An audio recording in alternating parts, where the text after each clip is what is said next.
Radio Classique, l'invité de l'économie.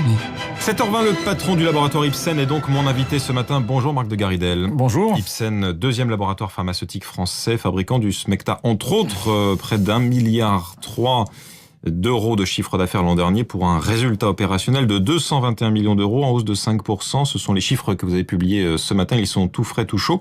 L'année 2014 a donc été plutôt une bonne année pour vous ? Oui, une belle année puisque une bonne croissance de notre activité de spécialité, près de 10%. Une tenue aussi correcte de la médecine générale qui a été cette fois-ci essentiellement plane. Et puis une progression de notre marge opérationnelle de près de 2 points par rapport à l'année 2013. Donc un bon contrôle des coûts et on voit que les efforts de restructuration qui ont été faits ces derniers temps sont positifs. Voilà, restructuration parce qu'en 2012, vous étiez un petit peu en difficulté suite au déremboursement d'un de vos médicaments phares. Vous avez même un temps évoqué l'idée de vendre une usine à Dreux. Finalement, vous l'avez maintenue d'ailleurs. C'était un choix patriotique ? Alors c'était un choix parce qu'en fait nous avons une usine effectivement qui fonctionne bien à Dreux et on s'est rendu compte que les volumes de l'international en fait permettraient de garder l'activité et donc nous avons pris cette décision. 85% du chiffre d'affaires à l'international, vous êtes présent dans plus d'une centaine de pays, notamment en Chine et aux États-Unis. Ce sera le marché important pour 2015. Vous avez obtenu récemment l'autorisation pour un de vos médicaments phares sur place ? Oui, ça c'est un de nos grands espoirs. Aujourd'hui, vous le savez, le marché américain, le premier marché au monde, c'est 34% du marché mondial. Ipsen ne réalise que 6% de son chiffre d'affaires aux États-Unis. Et avec cette approbation, comme traitement en première ligne des traitements donc pour les tumeurs neuroendocrines, Ipsen se place effectivement dans une position privilégiée pour croître d'une manière importante aux États-Unis. Somatuline, c'est le nom de ce traitement qui a été voilà. autorisé. Est-ce que c'est compliqué d'accéder à un marché comme les États-Unis pour un laboratoire français aujourd'hui ? Alors les critères d'entrée, c'est surtout déjà au niveau agrément du médicament, puisqu'il y a une autorité qui s'appelle la FDA, qui est très exigeante, peut-être même encore plus que les autorités européennes, en tout cas pour certains critères. Donc il a fallu faire une très belle étude, une très grande étude, justement sur beaucoup de patients, pour arriver à démontrer la qualité du produit, et on y est arrivé. Donc ça, c'est la première chose. C'est effectivement, ce sont des critères d'accès au marché par la régulation de la FDA. Vous parliez de vos deux activités principales, donc médecine de spécialité, médecine générale. C'est quoi la différence entre les deux ? Alors la médecine de spécialité, ce sont les produits, on va dire, qui sont chez les spécialistes. Donc c'est des produits plutôt pointus, cancer de la prostate, cancer par exemple des tumeurs neuroendocrines.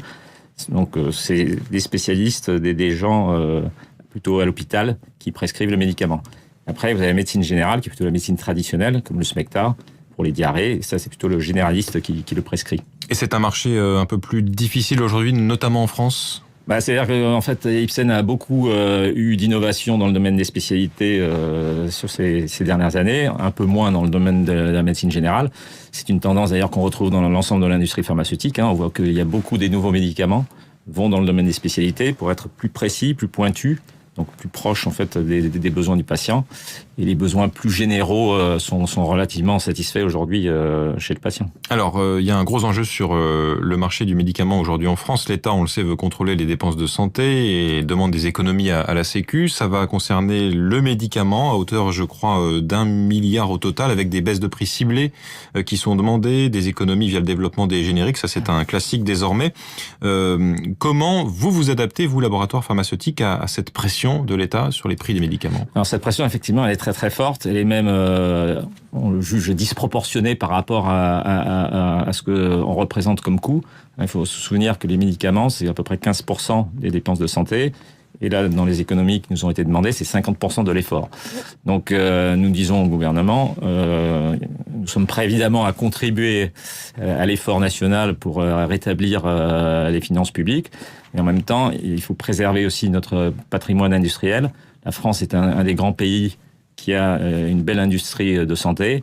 Et à force, si vous voulez, de nous rogner les marges et ne pas reconnaître potentiellement l'innovation, on risque de nous fragiliser beaucoup. Donc, le risque, c'est que vous alliez produire à l'étranger, c'est ça en fait ? Alors les risques, ils sont nombreux. Déjà, ils sont sur l'emploi en France. Les statistiques le montrent. D'abord, je voudrais rappeler que le marché français pharmaceutique, l'année dernière, parmi les 5 grands pays européens, était le seul en décroissance. Donc même l'Italie, l'Espagne, qui sont quand même dans une situation aussi compliquée, ont été en croissance. Alors que les Français consomment énormément de médicaments, c'est Oui, les mais champions dans ce domaine. On était les champions, mais quand on voit, c'est vrai qu'au début des années 2000, on était les champions, et quand on voit avec le temps, on se rend compte que notre consommation est en train de se normaliser par rapport à l'Europe. Ce qui n'est pas forcément un mal, évidemment. L'enjeu, c'est de bien se soigner avec des bons médicaments. Voilà. Alors pour revenir Oui. à votre point, c'est ce qui est important aussi, c'est qu'on fasse des réformes de structure. Donc nous, ce que nous souhaitons, c'est faire des propositions pour que justement les réformes de structure, les efficiences du système de santé soient maximisées et que justement l'innovation qui arrive, qui s'accélère et qui fait faire des économies en aval dans le système, que ces économies soient réellement réalisées. Parce que si on se soigne mieux, évidemment, ça fait éventuellement moins d'opérations ensuite Voilà. pour les patients concernés. On va plus vers l'ambulatoire, donc on peut faire probablement un peu plus d'économies à l'hôpital. On parle, c'est dans les Échos ce matin, de contrats de performance entre les laboratoires et l'État. L'idée, ce serait que, en contrepartie d'un prix intéressant, les laboratoires s'engagent à rembourser, c'est le cas de certains d'entre eux, l'assurance maladie, le prix du traitement si celui-ci ne donne pas les résultats attendus, si celui-ci ne se montre pas assez efficace. C'est une piste intéressante pour vous ?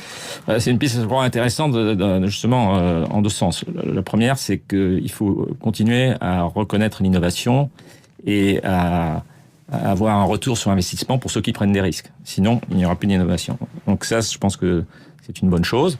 Et en même temps, c'est vrai qu'il est difficile de justifier un prix élevé si le produit ne marche pas chez certains patients. Donc je pense que cette logique de prix à la performance, qui commence à être instaurée en tout cas dans certains pays, semble être une des pistes possibles. Le diable est dans le détail, c'est-à-dire comment on évalue finalement l'efficacité d'un médicament. C'est ça tout l'enjeu. Alors oui, exactement, et les économies aussi qui peuvent engendrer au niveau hospitalier, par exemple. Prolonger la vie du patient et donc... Voilà. Et là, il y a, avec la révolution numérique, ce qu'on appelle le big data, les autorités vont être capables, et on le voit d'ailleurs aux États-Unis, de suivre la progression justement et l'utilisation des médicaments. Et donc de collecter beaucoup de données Voilà. sur l'efficacité de ces mêmes médicaments et donc sur leur prix de remboursement éventuel. Merci beaucoup pour nous avoir expliqué tout ça ce matin, Marc de Garidel. Je rappelle que vous êtes le PDG du groupe Ipsen, invité de l'économie ce matin de Radio Classique.